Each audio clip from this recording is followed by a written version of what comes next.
Could AI learn survival from our prehistoric ancestors? If you drop the most advanced AI robot, fluent in code, logic, and data, into the middle of the Stone Age, no internet, no electricity, no factory-made tools, just raw nature, predators, and primitive humans who survive by instinct, fire, and flint. The question is, could AI, built for convenience and optimization, survive in a world that required raw instinct, community cooperation, and real pain tolerance? Or would it crumble where cavemen thrived? This isn't just sci-fi, it's a mind-bending exploration of how prehistoric knowledge could teach AI something it desperately lacks: survival without systems. Picture this, it's 70,000 years ago. You wake up to the sound of rustling grass, could be wind owl, or a saber-toothed cat. You grab a stone-tipped spear, motion to your tribe silently, and your heart pounds, not from fear alone, but from a deep genetic instinct to survive. This wasn't about data. It was about gut feeling, community response, reading subtle signs in the environment. Prehistoric humans weren't just reacting, they were adapting in real time. They didn't need to calculate probabilities, they felt danger. Hunger taught them strategy, pain taught them limits. Every scratch and mistake carved new knowledge into the group's collective memory. AI, on the other hand, it runs simulations, it processes input, but drop it in the wild and it'll freeze or worse, miscalculate. Because unlike humans, it doesn't feel uncertainty. It doesn't flinch when lightning cracks or pause when eyes are watching from the dark. Our ancestors were generalists. One day they hunted, the next they gathered roots or made shelter, and they did it all without manuals or structured input, just learning by doing, failing, adapting. That adaptability wasn't taught, it was inherited. Their brains rewired with every challenge. Now compare that to modern AI. Even the smartest models are specialists. A chess bot might be unbeatable at the board, but absolutely useless at climbing a tree to escape a predator. A self-driving car's vision system can't improvise if it loses GPS in the jungle. This is the survival code our ancestors lived by: versatility, the ability to respond to chaos without prior instructions, the wisdom of knowing when to run, hide, and when to trust your tribe. These weren't data points, they were deeply human instincts, something no AI, no matter how advanced, has managed to replicate. Even cooperation was key. A lone human was vulnerable, but a tribe could take down a mammoth. Communication wasn't just about language, it was about gesture, tone, eye contact. Emotional intelligence was survival and failure. That was the best teacher. AI, by contrast, doesn't fail emotionally. It just reroutes. There's no pain, no fear, no embarrassment to refine its actions. And while it can learn from billions of data points, it lacks the most powerful motivator our ancestors had: consequence. If a human made the wrong move, it could mean death. That pressure forged innovation, risk-taking, and trust in one another. So when we ask if AI could survive like early humans, the answer, at least for now, is clear. Without instinct, emotion, and embodied trial and error, AI may be smart, but it's not truly alive. And in the wilderness, that might make all the difference. Think about this. If a boulder suddenly rolls toward a caveman, he doesn't pause to calculate velocity or trajectory. He jumps. Instinct kicks in. Fast, raw, life-saving. Now imagine AI in that moment. Unless it's been programmed to recognize that a rolling rock equals danger, it might hesitate, or worse, freeze completely. This is where the limits of intelligence become clear. AI may outcalculate us, but instincts are built for survival. They're fast, unconscious, and based on millions of years of evolution. They're why we flinch before we think, why we trust a gut feeling in a dark forest. Early humans didn't sit down and strategize every moment. They didn't need to. Their bodies were strategy, built-in risk assessment tools sharpened by life or death experience. And in many ways, that reactive brilliance could still outmatch the smartest machine in a crisis. Here's the kicker.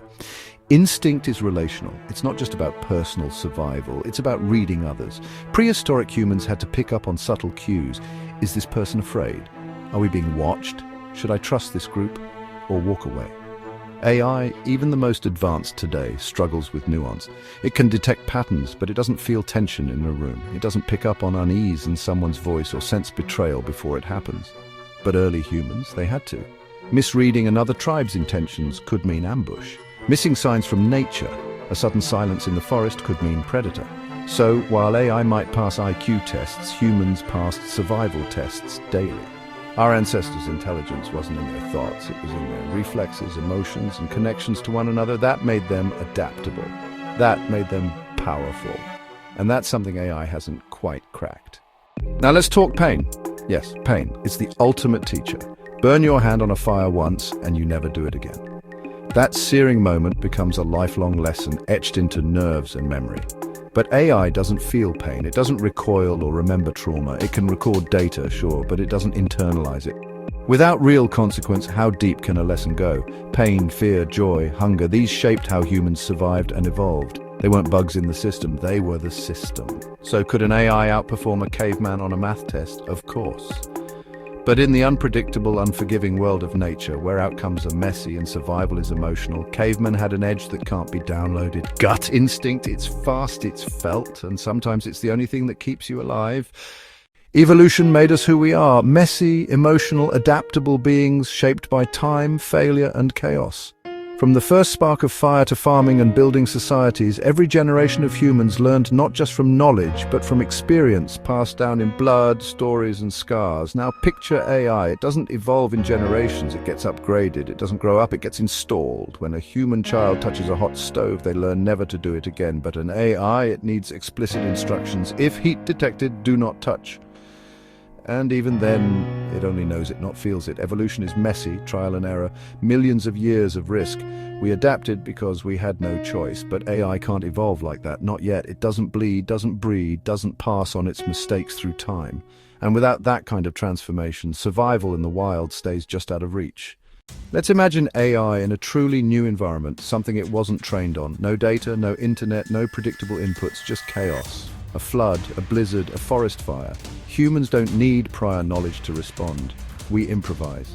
A mother lifts a child over a wall during an earthquake. A hiker builds a shelter with scraps. These are not programmed responses, they're creative survival. We innovate in panic, in fear, in confusion. But what does AI do? It shuts down or stalls when it faces the unknown. It needs data to predict. But in real survival scenarios, you don't always get predictions, you get seconds. And that's where evolution made us powerful. Because we could guess, adapt, risk and change. True evolution isn't just about upgrading hardware, it's about rewriting instincts through lived experience. That's something prehistoric humans did constantly, and until AI can simulate that level of raw, adaptive learning, it may always be 2 steps behind. But here's the twist. AI might one day learn to evolve through reinforcement learning, through physical world experiences, even through simulated pain or reward systems. It's early, but it's possible. Still, there's a catch. Our evolution wasn't just biological, it was emotional and social. We didn't just learn how to survive, we learned why to care. We protected our young, we mourned our dead. We passed down stories not just to teach but to connect. That emotional depth gave us a reason to survive beyond instinct. It gave us purpose. And until AI can understand purpose, not just function but meaning, it remains outside the circle of true survival. So could AI one day catch up? Maybe, but to do that, it'll have to go far beyond code. It'll need to learn from us, not just how we live, but why we fight to stay alive. What if the future of survival isn't AI versus humanity, but AI learning from humanity? Instead of building machines that replace our instincts, what if we taught them to respect them? Imagine AI systems trained not just on internet data, but on wilderness survival courses, disaster response drills, and ancient human behavior. Think about search and rescue bots that don't just calculate safe paths, but recognize fear in a voice. Or drones that can read changes in weather patterns by feeling the same tension old tribes once felt watching the sky. We've already seen glimpses of this in robotics, AI learning to walk like toddlers, stumble, get up again. But what if the next leap isn't physical at all? What if it's emotional? What if survival is no longer about machines becoming human, but machines learning from humans in the wild, unpredictable real world we've always known? Prehistoric humans were not just survivors, they were teachers.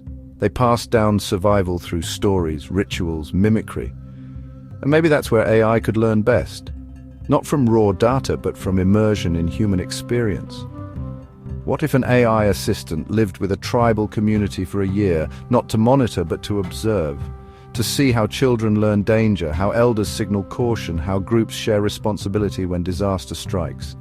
These are patterns not found in textbooks, they're lived truths. Through this, AI might finally begin to grasp what makes human survival the balance between fear and courage, the choice to protect others, even at personal cost, the ability to adapt emotionally, not just logically. Machines might never feel pain or love the way we do, but they could still learn from those who do, and that could unlock a new form of intelligence, one that blends logic with the ancient language of life. In the end, maybe the real breakthrough isn't AI surpassing humanity, it's AI becoming our apprentice, learning to navigate unpredictability not just through code, but by witnessing how we do it, with fire in our eyes, scars on our skin, and wisdom in our bones. Human survival wasn't built on perfection, it was built on trial, error, emotion, instinct, and community. And maybe the greatest survival tool ever created wasn't the spear, the wheel, or even electricity, it was storytelling, yes. And if AI can learn from that, from our stories, our struggles, our messy brilliance, then maybe it too can become part of the survival code. Not a replacement, not a rival, but a student of the oldest teacher on Earth, us. Because in the end, the best way for AI to survive the unknown might just be to listen to those who already did. So, could AI survive in the wild like our prehistoric ancestors did? Maybe not today, not without instinct, not without fear, not without the raw emotional grit that helped humans stare down extinction and keep going. But there's hope. Not in AI replacing us, but in AI learning from us. Learning from the fire starters, the cave painters, the storm chasers, from the ones who didn't just survive, those that adapted, evolved, and passed their wisdom down in whispers and scars. AI may have logic, but we have legacy. Who wins? And maybe, just maybe, the future of intelligence isn't artificial, it's ancestral. Let's keep this conversation going in the comments section. If this made you rethink AI or gave you a new respect for the ancient humans who paved the way, then do one thing for us. Tap that like button if you believe survival is more than just data. Drop a comment. Could you survive in a prehistoric world, or would you trust AI to help you do it? Subscribe for more mind-bending videos where ancient wisdom meets future tech. Your curiosity fuels this channel. Let's explore together, one question at a time.